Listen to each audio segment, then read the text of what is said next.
there's an issue with niggas. What's the issue with niggas, Ciroc? I think the issue with niggas is that they sweat all deep down inside. They care, they love, but they can't show it, and they don't tell you. So how am I supposed to know you really care? This is not that podcast. It's not that podcast. Okay. Like if you thought it was that podcast, it's Not that podcast. not that podcast. Hey, what's up, you guys? It's your girl, Shirley and Sade. Oh, wow. Cirocobama.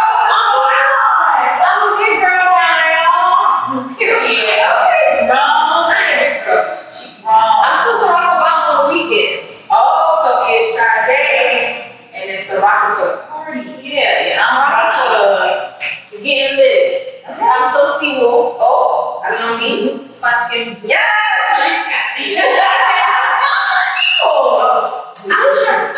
Okay. But I feel like I'm being a little lost if I say this Sade, aka Cirocobama, aka Cirocobama, up with fucking boots. Ooh. I feel like we owe an explanation. Obviously there's one person missing here for us to not be CO cut. Yeah. And sometimes you just don't have to be around people you don't want to be around. Say it a little bit more in another quick way, because Sade really holding back and sees. So I'm not to hold back? No. This is the episode we said that we want. Okay. Well, people don't want to take accountability. Oh. And I just feel like there's just a lot of people who just cannot take accountability for their indiscretions.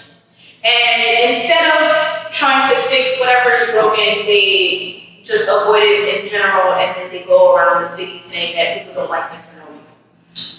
So, if you're ruminating or dwelling on a friendship that you may or may not find important to you anymore, I think it's important that a conversation is had.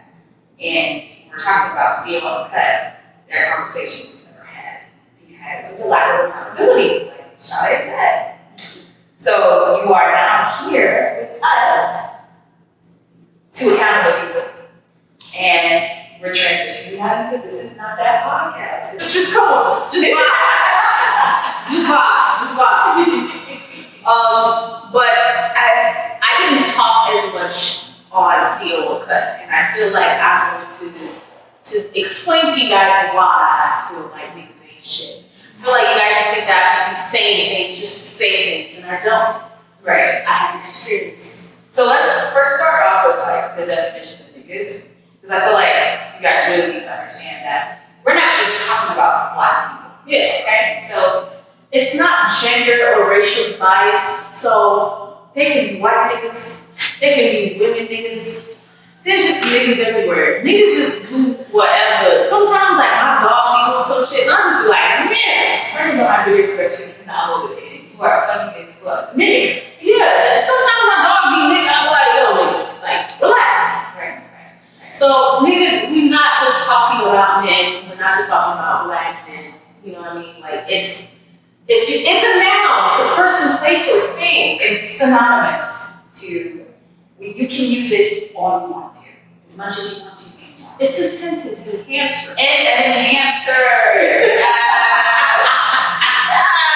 She gets it. We hope you guys get it too. Yeah. So now that you know the definition of nigga, right? Right.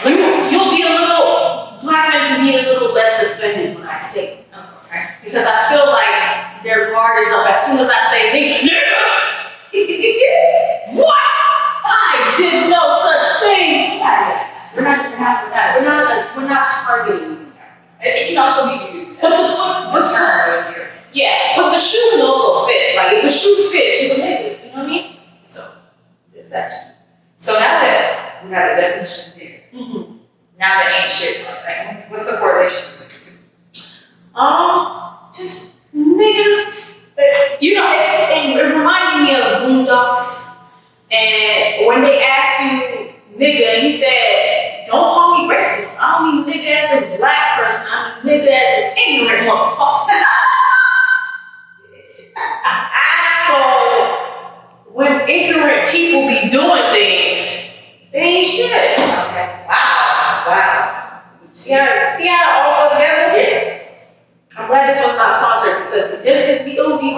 explain this on a sponsored episode.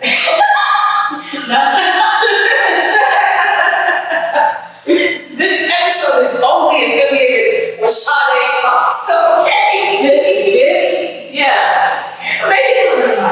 It's only affiliated with our thoughts. no one else's. This episode is sponsored by Cirocobama. And all the comments and views are backed by me and Neil. Sure. She's reminding me. I watched her go to Road 305. So I swear, wow, all I needed was okay. So now we address the elephant of the room. Elephant, goodbye. Moving into just like friendships in general. So, is there any way in hell and possible that you would talk if accountability would be held? I would need reparations. I am a reparations kind of person, so I need an apology, I need accountability, and I need reparations. And my friend Reggie was like, oh, well, sometimes, people are sorry, they're remorseful, blah, blah, blah. And I'm like, what better way to show remorse than reparations? Ever something like flowers? Reparations? Yeah, so the issue that I have, he owes me a cake. Okay. He owes me an I'm sorry. Whatever I did was fucked up, and he owes me a very expensive cake. And I heard those cakes start at $150. So. Oh, okay. So the reparations is the cake. A way to hold accountability would be breaking. Sorry. Okay, first of all, you need to apologize. And you need to apologize not only to me, but to everybody that fucked up in that whole situation, because you fucked over a lot of people. In that situation. So you need to apologize to everybody. Those people don't need reparations. Really, they just want you to be accountable. But me, I need my cake. Because you said you was gonna take care of it, and then you really tried me with Public's cake, and I don't fuck with Public's cake. And I also feel like it was really fucked up for you to do the shit that you did on my birthday. We friendships, there's a thing out there like, oh, I can't believe how you can't be friends with somebody after they miss your birthday dinner. I was born one day. I only need you for one day out of the year. And you try me at that one day out of the year, you'll fuck me through. Okay, so let's talk about that. So if someone doesn't show up to their birthday, or if they don't do what they said they would do, that's how it ends for you. An expectation is you need to be there. If you say you'll be there. Yeah, if you say you're gonna be there, be there. But if you're not gonna be there, all you gotta do is just say you're not going to be able to make it. You're busy or something like that. You know what I mean? Me personally, I'm not too strict because I know other things are going on, and I've been disappointed on my birthday before. I've had events or I've had birthday brunches or whatever, and 50 people said they were coming, and maybe 35 came, but I'm still upset because those 15 people last minute, I knew they were going to run. I have to take my sister to church. I have to run. So excuses. Yeah. So the main concern is that people are. What about you? What are your birthday? Mine? It's weird because I'm at a space in life where I like celebrating things alone, but I don't really care. If you were to throw something, if you were to spend your money and rent out a venue, and 50 people said that they were coming, I'll be busy. and then only 20 will come. Yeah, I'll be busy for sure. Yeah. I spend money on my birthday. Yeah. I'm gonna celebrate with me. Yeah. Or even a birthday. Let's say you get an RSVP. Yeah. I think at birthday dinner time, you matter someone to say something. If you were like, hey, I can't make it. Or the day of. The day of, and you don't nobody died. You know what I mean? It's just like work. You know how your job be pissed off when you try to call off? Mm-hmm. If you don't give me one of those, my cousin got in a car accident type of excuses, you just give me I'm not gonna be able to make it with no excuse, or I'm tired, or I forgot it was today, or you know what I mean? Stuff like that. You might as well, it's gonna call no show when you're fired. Like a job. And friendships are actually similar to most areas of our life. It's hard. Friendships are the same way. People don't put them on the same pedestal. They just be like, you're not important. And I don't want no friends that don't put you on that pedestal. Right. I don't like that.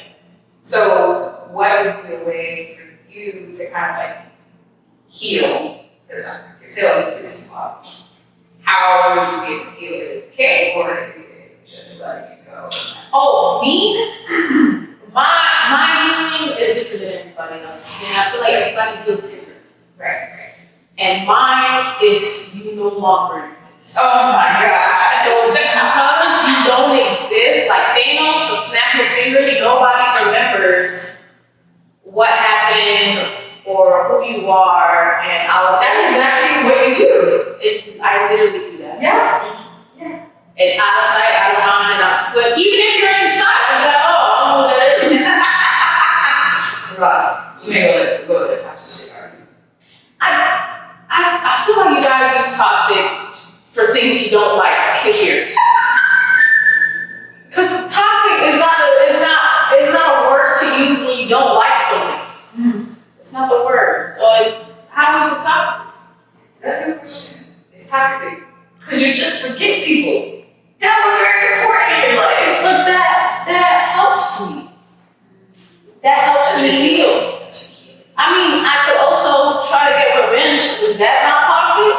Is revenge not toxic? Yeah. What's more toxic? Me just being like, you know what? Let it go. I just decided that I don't want to deal with you anymore. You're no longer a person in my life, and I'm just going to continue to go about my business. Or I try to make your life hard at every step that I fucking take. Whenever I'm on a virtual couch with people, I always do the same thing but with you. There's no levels to whether you are toxic or not. Toxic. I don't know. I don't think you gotta use the toxic correctly. I feel like toxic would be more of something that is hindering my day to day. That's bothering my spirit. That's like saying you're depressed, but you're not major depressing. Yeah, but some people who are just sad be saying they're depressed, and that's not the same thing. Right. Depression would need to have like a dysfunction, in your day-to-day life. So how can it be toxic if this is not something that's bothering me from day to day? Oh, okay. What if it's bothering other people? How is it bothering other people? Like, what if it's toxic to other people? Like, them thinking you're not. That's their business. They need to deal with it. They need to deal with it. They need to deal with their therapist.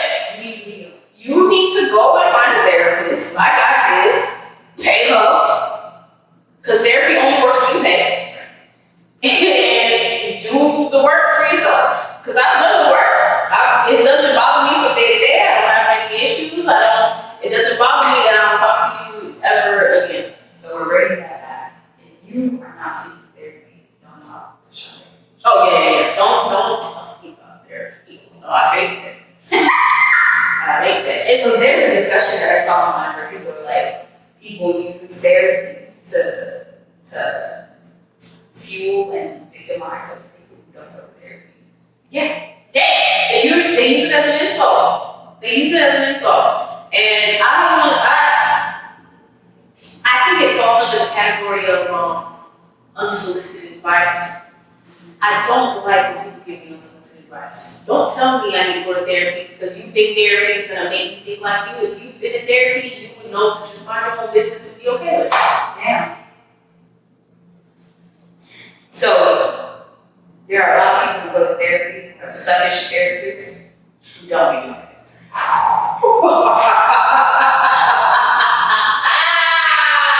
She got a story though. I had a good experience with my therapist. I mean, I caught it before anything else happened. And it's because I've been in therapy that I caught it. So I have new insurance. And so for me to go to therapy is $10 copay. I pay $150 for my current therapist. So I was like, okay, let me look for another therapist. First of all, it's very hard to find a black therapist. Yeah. I literally spent maybe like 2 weeks attempting to try to find and I could barely find any that took my insurance in general. Apparently, Black therapists don't really want to take insurance because they don't pay. So I found one, and so I had a session with her. And in the first session, she told me I have boundary issues. So, you know, therapists here, we can't tell you anything in the first session, but listen. And it didn't sound like the therapist. I barely got through my life story. Like, you don't even know me. You don't even know my name. You gotta look at the paper to see what my name is. You don't remember it. You don't know me. Right. So even with like knowing someone, you have to build like a relationship with the person to then start spitballing things and like let them know that they're, you know, she was basically trying to confront Shirley at first. I just mentioned I would confront you or diagnose me, and I feel like that was weird. Yeah. That was very weird energy. And if you know me personally, a lot of you guys don't know me, but if you know me personally, I don't have boundary issues. Right. I tell my mother no all the time. I block people all the time. My phone is on do not disturb. Good God.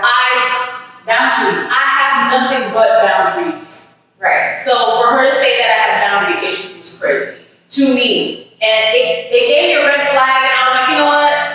I'm gonna just, you know, I had to explain myself. I was like, I have no problem with boundaries. I tell people no all the time, whatever the case is, da da da. But the next time, I guess she was asking me what I do for self-care.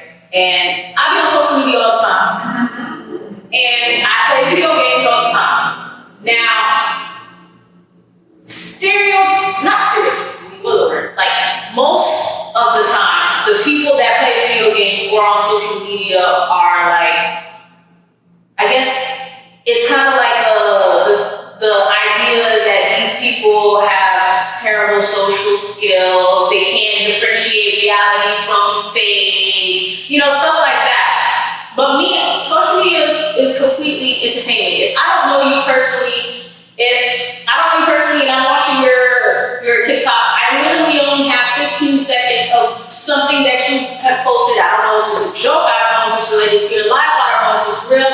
I don't take anything seriously. It could be a Russian bot. I don't know if y'all remember, but Russian bots had Black accounts hacking the election when Trump was running. And they had profile pictures of Black people, they had Black names, and they were Russian people. So I don't even think you're real.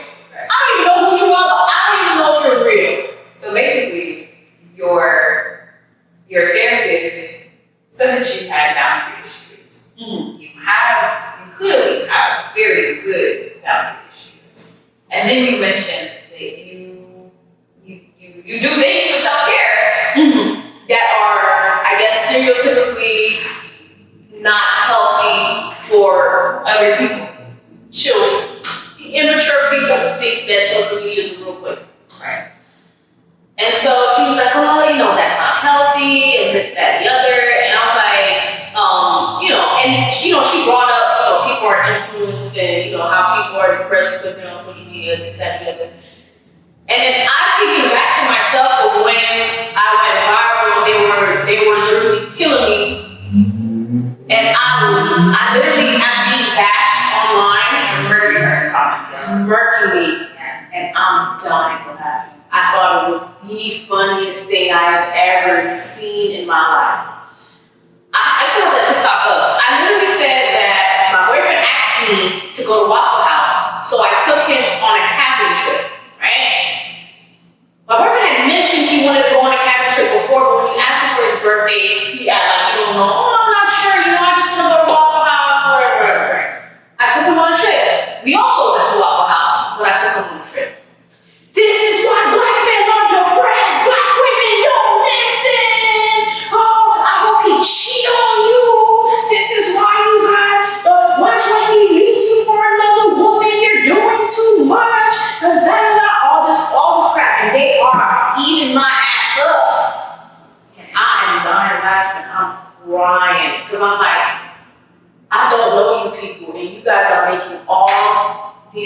assumptions. So I think for those people, That would make sense. For the immature people who think social media is a real place, they were in the comments. they were in the That's house. who she was talking to. And that's stupid for you to comment on my shit. Well, first of all, I don't mind you commenting on my shit because I'm on the TikTok creator fund, so continue to comment. Don't stop commenting. Yeah, don't stop. We stop. Yeah, keep hating. But I just feel like they take things a little too much. Because if you didn't like that, you could have just scrolled. And that's usually what I've done. I usually just scroll. But people who are like so into social media, like unhealthy. It was just too soon for your therapist to just tell you that she talked a little too much in the first session. So that was a little too much. Yeah, I had to call Shirley. I was like, I'm not sure. But the pop was like, is she a new therapist? Like, I don't know, but everybody has their own practice. But basically, imagine that there are people who are probably seeing this person for months, sessions upon sessions. So some of them got some badass therapists. Therapizing you. And supporting your irrational thoughts, or maybe not even like putting any more care or attention into the things that you guys are saying. And you're out in the world like, I go to therapy. I think so because I do have issues, and she completely bypassed actual issues that I'm dealing with. She didn't build that rapport. So she wasn't trying to build that rapport. It feels like she was trying to basically put you down on insurance and provision. Yeah, she was just making up shit to get the diagnosis or something, because there was a lot of things that I was talking about that she could have actually went with, but completely went with boundary issues.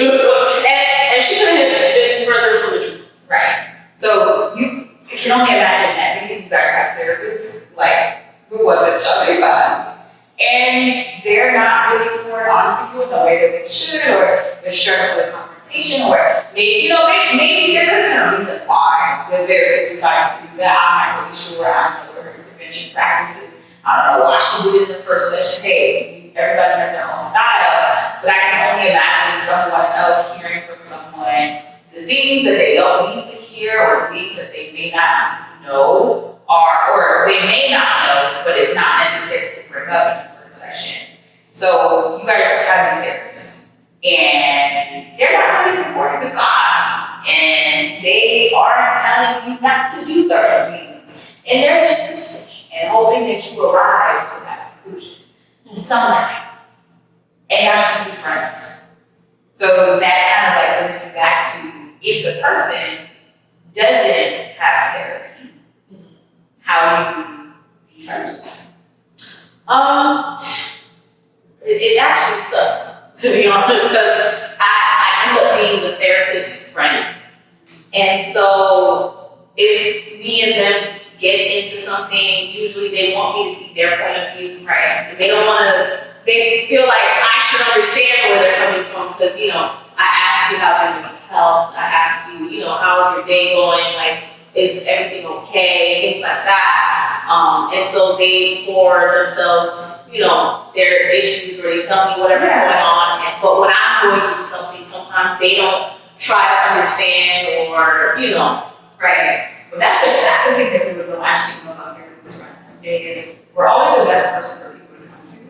But when it comes time for us to need that, most people are emotionally unavailable to have that conversation.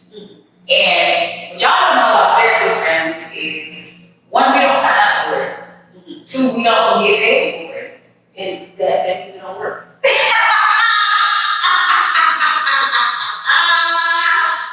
Why do you go to us and they don't listen to what we say? They also don't listen to what their therapist say. I would say that, like, a lot of people don't listen to their therapist, but because they pay them. They're like, our mic's working. I don't know. I don't like that. I wouldn't like my therapist to tell me what to do. Right. Like, I don't usually ask for advice, because I feel like, and that can also be a thing of taking accountability. I can take accountability for everything that I do because I don't ask for advice. So I'm not like, oh, you told me to do this, or you told me not to do this. So I can actually take accountability for all the actions and all the thoughts and everything that decisions that I made. Right. Advice is usually the worst advice. It's one of the worst because you're going to say something that is based on your perspective and what your worldview. And you're going to tell it to the person, and the person's going to be like, I'm going to do whatever comes from my perspective and worldview. A lot of the times when as a therapist friend, but it's a little different for me because I'm actually a therapist.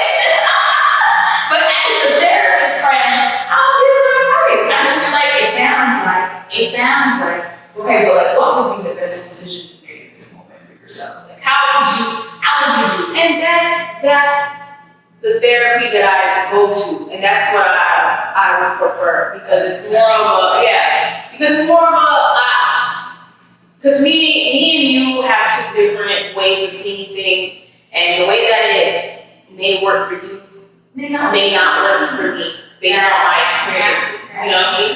Different life experiences does not mean that we're going to be able to do the same things to get through it. Mm-hmm. But I guess it could be, I think like the most important part about having a therapist friend is just being able to actually have someone to tell your most outlandish stuff, even though there might be like hard parts of the person being unbiased and even if it doesn't work, I think the one part of it is that it does feel therapeutic and people just let go of stuff and like release it and then decide what to do from there. But we really need to talk about those friends that, get advice, ask for advice. What do you think I should do? And you don't do it. You don't do it. So they were looking for you to back up whatever they wanted to hear. Tell me what I want to hear, which is my thoughts. Yeah. And after whatever, because hindsight is always 2020. And I feel like that's just the theme of 2023 right now. Hindsight is always 2020. When you're in a situation, you don't know where to go. But now when you pass it, I should have did this. That's the hard part, yeah. But you know what? Shout out to all the therapists friends. Y'all be holding it down. I hope you find your own therapist friend as well. Because you deserve to be poured on some just report on them. Facts. Everybody DM Shirley now to be your therapist friend.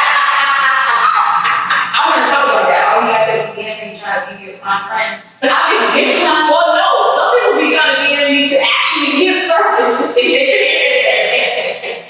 Can you be my friend? No, can you be my therapist? Can you be my therapist? It's like, okay, you want me to be your therapist? Sure. This is how much I charge. And then silence. Oh, you might want to be my friend for real. Sure. She don't take your insurance. I don't take your insurance. Sorry, we like destigmatize mental health over here. Oh, Jesus Christ. But yeah, so if you guys are tuning in from the video, well, if you guys are tuning in from Google, Apple, Spotify, and if you are tuning in where you are listening to it, to our podcast, if you're tuning in from wherever you can listen to podcasts, you can check out our YouTube videos to see the actual visual. And for those who are visual, you want to see things, you can also tune in for the audio and see more of these episodes. This is just one of those like chill, get whatever's off your chest episodes, just talk. But we really felt like we needed to explain why we were a trio and now we're down to a duo. And like tell you guys what's going on. Hopefully this will start to run because I feel like somebody will get mad. Like if I know anything about the additional individual in our trio, there's always some frustration about humans talking. I don't know, but I feel like people are always upset when I open my mouth because I say whatever I want to say when I want to say it. Right. So me being the sex educator, mental health person, and Sade being the raw conversationalist is why this is not a podcast. So I'm hoping that you'll tune in again. We're going to be here every Tuesday. We look forward to seeing you next week. Yes, please listen, follow us, subscribe, support us in any way that you can if you broke and And if you're not broke, send me some money for coffee. And we might have to put the cash up in the comments. Read the show notes. Yeah. And if you love this episode, please review it. Reviews. Let us know what you do like, what you don't like, what you think we should add, and what you think we should take out. So go to wherever you're listening to podcasts and